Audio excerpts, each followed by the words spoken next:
She betrayed herself with a glass of water. I sat across from Dr. Vivian Scrit, genius doctor and quintessential shit bitch, unwilling and unable to interrupt the calm that had settled over the room. I was stained with the blood of my deceased colleague, pretty sure that dead child goop was in my hair, and vaguely aware that I had gotten just a touch of sulfuric acid on my pants. The pause was awkward. She wasn't ready to start her explanation quite yet, so she reached for the glass in front of her. It shook, slightly at first, then badly enough to spill over the edges. She tried to hide it, failed, winced, and finally put the water down. Then she steadied her right wrist with her left hand, pressing it firmly against the desk to keep it from shaking. And in an instant, the invincible veneer was broken. I saw Dr. Scrit for who she was. A scared, mortal, sad person whose life was closer to the end than it was to the beginning. Sufficiently powerful to control most people but not strong enough to master herself given how far she strayed from average. She was a bitch of her own volition, both because she was strong and because she was weak. "You've had a long night, Dr. Aphelis," she conceded in a measured voice. "Against great odds. I was wrong about how long someone like you would last at St. Francis." She sighed. "So tell me, why are you here?" I wondered, briefly, if some sort of supernatural paralytic had commandeered my vocal cords before realizing that she simply intimidated the shit out of me. "Fast answers are shallow ones, so I'll let you wait for another day to give me your answer. But it had better be good." She leaned back in her chair. "Now here's the thing. Most people love learning things the hard way, because they prefer to see if the rules of physics and common sense have changed to suit their own needs. Idiots are the reason that toasters have warning labels." She stared at me intently. "Don't waste my time, doctor. Capice?" I nodded once. "Okay then," she breathed. "This is the day that I learned about rule number 7. You're giving me a school bus full of dead children on my first day as chief of medicine?" I asked a very pale Dr. Matthews. "Well, no, most of them are, well, they're alive for the moment, Dr. Scrit." I closed my eyes and allowed the lightning bolt of a pre-migraine to tear through my head unabated, lapping at the frayed gray matter of my skull like a cat teasing every drop of milk from the depths of his bowl with a sandpapery tongue. For 3 seconds. Then I breathed out calmly, accepting and embracing the lingering pain as a part of my psyche that would propel me forward. "How far out are the first ambulances?" Dr. Matthews swallowed. "They should be at St. Francis within 4 minutes. The same flood that washed out the bus has shut down the Interstate 77 bridge over the Elk River. So dash. Are you telling me that Charleston Area Medical can't take any of the kids?" Well, that's kind of exactly what I'm saying." My headache enriched.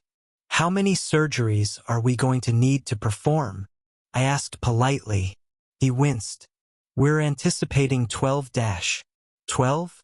That storm is terrible. Why the hell was a school bus out in the... Never mind.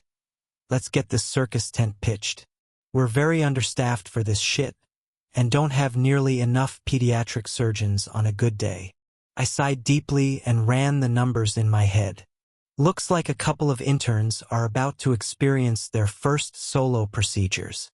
Dr. David Yangston had been a standout football player in high school, probably a quarterback, but failed to compete in college because he was unable to accept the fact that he could improve while still good enough to get away with that as a teenager.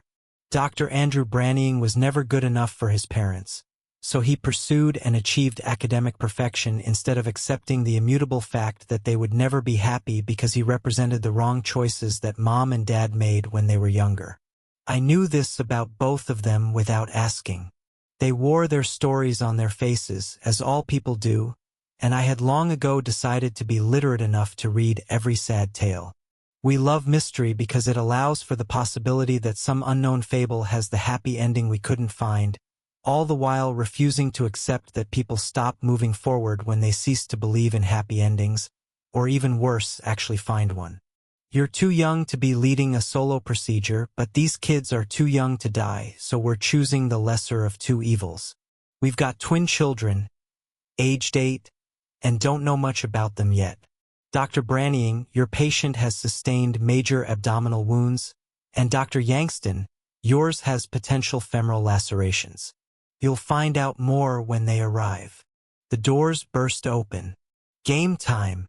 A dozen children rolled out of the storm and into St. Francis that day. The incinerator was busy. I prayed to a devil I didn't believe in that my charges would minimize their fuck-ups. Yangston and Branning were the only first-year interns to get solo procedures, so I gave them the simplest cases. Moderate hemorrhaging, potentially from the femoral artery. Let's find out what happened to this kid. Dr. Yangston announced through his surgical mask. We've got signs of internal bleeding. Let's put her under and find out what's wrong. Dr. Branning said quietly as he wiped the sweat from his brow. We're losing a lot of blood, doctor. A nurse warned Yangston as he peered into the boy's split open leg. There's only one of us with the title of doctor before his name, and that person needs silence to focus. Nurse. I had already confirmed that Yangston had been slapped upside the head far too infrequently as a child, but was not about to reconcile this misfortune while he was wrist-deep in a split-open child. I looked over at Dr. Branning. The BP is too high, doctor, Nurse Alt explained calmly. December 8th, everything is fine, Branning responded. I think your BP is too high, doctor. She winked. Relax, you got this. The sweat glistened on his forehead as he nodded. I glanced back around. He's lost nearly 1,000 ml of blood. Doctor, we need to act now dash. Nurse, get the hell out of my OR. This is on me, and you're a bigger distraction than you are a help. She turned and stalked off immediately, eyeing me angrily as she passed by Dr. Branning's OR. The good news is that no major organs or blood vessels are damaged. The bad news is that this piece of metal is lodged deep in her spleen, Branning noted. Remove the mesh, we need to do a splenectomy, and it has to be now. That's when Yangston's patient started coding. What the fuck is wrong with him? Blood loss is too great, Dr. Dash. I checked the blood loss. His numbers are fine dash. Those numbers are fine for an adult. Is this your first time working on a child? We performed the hemogram test. Did you even check the results dash? Yangston's face turned bright red against the white surgical mask. You need to get the hell out of my OR. Nurse dash. Your patient's coding. Now. My own heart had stopped at this point. I was plunged into complete vertigo when I heard Dr. Branning's patient coding right behind me. What happened? You cut his splenic artery, doctor? Alt responded flatly. I'm sorry, he wailed. My hands were shaking. I'm so sorry dash.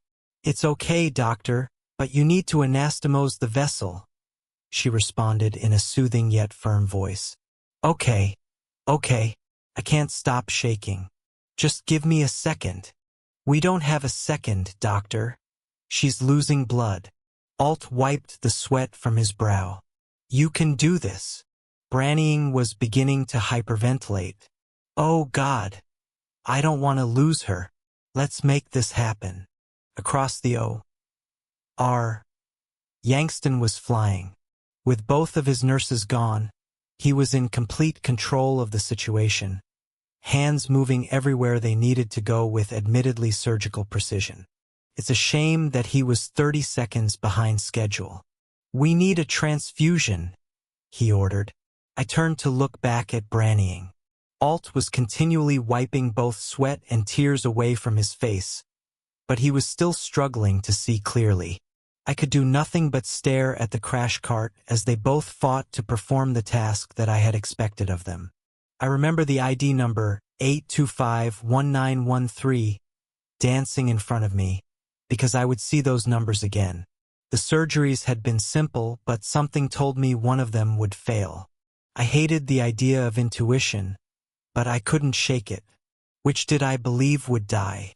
And which would I choose if I had to?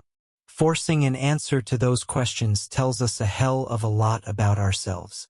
At any rate, intuition is bullshit. I cursed myself for believing in my emotions instead of simple reality. Mr. and Mrs. Arnaki, I'm Dr. Vivian Scrit. We did everything we could, but your children's injuries were just too great to overcome, and we lost them both. I'm so sorry. I'll give you a moment. I got up and left, because there wasn't a damn thing that my comfort could do. I had had an opportunity to change their world for the better, and I'd fallen short. The time for talking has passed if the moment for action has failed. Besides, I was still on the clock. But I was first in my class at UCLA. Dr. Yangston snapped, seething. People make mistakes all the time. You've been sued for malpractice. And I won those suits while you've lost your appeal to avoid getting fired. As great as your intelligence is, it still can't fill your inflated head. He ripped off his surgical mask and threw it to the floor. Doesn't matter, he responded, glaring at me with pure hatred. I'm better than this shithole city anyway. I'll find someplace better and be grateful for it. I raised an eyebrow. Dr. Yangston, that procedure was simple. No matter how talented you were in another life, you're just a rookie who wasn't good enough and can't learn from mistakes. I leaned forward. The world is a better place without you as a doctor. I turned and walked toward the on-call room. Several surgeries were still underway, but I needed to talk with Dr. Branning. I opened the door and found him kneeling by his locker, eyes bulging and face blue. A torn bed sheet reached from his closed locker door to the place where it wrapped tightly around his neck. I lunged forward in an attempt to loosen the slack. But the second I moved his body, I knew he was dead. After handling enough lifeless corpses, it's usually possible to tell if a body is haunted by the ghost of its sometime occupant, and I knew that Branning was no longer a prisoner of himself. Still, I had to try. It took several seconds of fighting to untie the cord from his neck, and his lifeless body fell instantly to the ground once I was done. His head hit the bench with a sickening crack on the way down, but he didn't bleed. I had knelt on the floor to start CPR when I saw the half-empty bottle of pentobarbital by my feet. He had overdosed on enough barbiturates to fuck up a bull elephant. With every doctor and surgery, I tried by myself to restart his heart.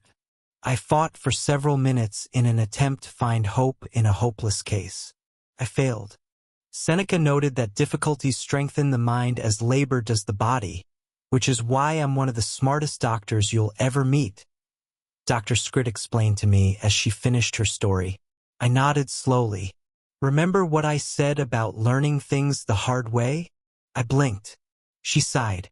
Did you know that people pay more attention to a list of rules when it's harder to access? But I was never given a list dash. And you earned a lot of gray hairs making sure that you learned them anyway. She smirked. What do you say when the person who pisses you off is utterly, totally, and completely right? I was silent. Which brings us back to rule number 7, she continued, folding her hands. Dr. Yangston was the brightest young mind we had recruited in 5 years. But the gravity of his task could not keep his arrogance in check. So he couldn't live up to the potential that the world demanded of him. She raised a shaking hand to her forehead and massaged her temple. Dr. Branning could not look away from the gravity of the task in front of him, and that killed the arrogant confidence he needed to move on. So, I responded, finally finding my voice. Are you telling me that I'm too arrogant or too meek? She chuckled. Both. Then Dr. Scrit dropped her hands to the table, where one trembled just slightly in place. Do you see what this means? She shook her head. Don't answer that. Of course you don't. My face flushed as I remained silent. The reality, Dr. Aphelis, is that you need both weaknesses. I need someone in the operating room who knows that someone's world will thrive or collapse based on the smallest gesture, and who understands how terrible a thing any mistake is. Lifetimes change based on how good you are on any given day. When you fail through your own fault, yes, you will fail, and it will ruin someone's life. You need to have the arrogance to leave it behind you and change the world as though you believe the lie that no ghosts haunt your past. That is rule number 7. Can you do 2 contradicting things at once? Yes, I responded confidently. That's the correct answer, she smiled. And no, you can't. You'll find that out the hard way. Now get up, you're needed in surgery.